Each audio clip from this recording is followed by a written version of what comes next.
Ayan guys, yan po yung ating mga pagkain ng ating manok guys, no?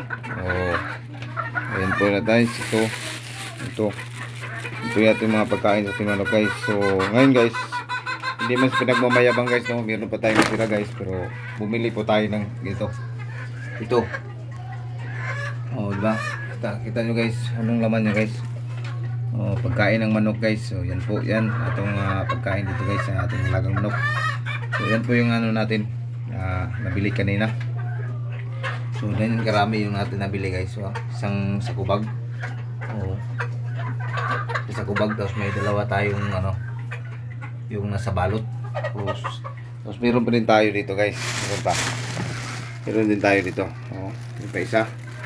So yan. So sabihin nyo sa akin guys na ano, itong mga pagkain ito guys, hindi natin ito guys. So, kahit isang piso guys, hindi tayo nakatawad to guys. Kahit isang piso guys, hindi tayo nakatawad. Shout out sa mga nag-alaga ng mga manok sa small backyard nila o malaki man na alagaan yan. So talagang napakagasto talaga guys malaga ng manok guys. So yan po yung ano natin guys. Yan lang po masasabi ko guys. Kaya sana maintindihan nyo. So yan. Ito natin na bili, no? 5 kilo po yan. 5 kilo. Tapos yun, lining to Galimax 3 guys. So yan. Ayun na pong ano yan, kung magkano ang kilo, diba? Magkano ang kilo nyan, diba? Galimax. Tapos ito GM3 to. GM3 maintenance. Tapos ito yung ano,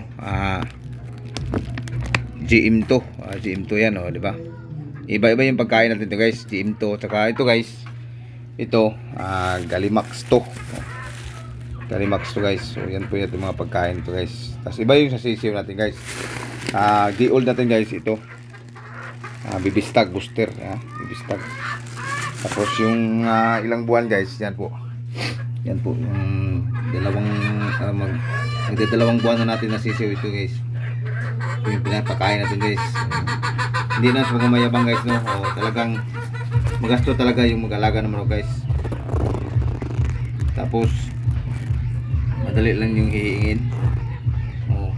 Hindi mo na ano yan, madaling hihingin guys. Kaya sana maintindihan nyo guys kung ba't madamot ako. Sana maintindihan nyo. Hindi naman dapat damot yan, pero talagang kailangan. So yan, ito yan. So ngayon, mga nyo guys,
Ito po yung pagkain natin sa ating mga 1 month to 3 month o 2 month, 1 month to 3 month, 2 month, 3 month hanggang 4 month guys. Ito yung pagkain natin guys.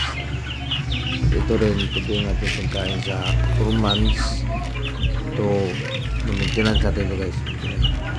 Maintenance natin 4 months to taas, diba? So ito yung pagkain nila guys. Ang GM3, sinubukan natin ang GM3. GM3 yan guys. So ito rin guys, ito po yung pagkain ng ating sisiw, no?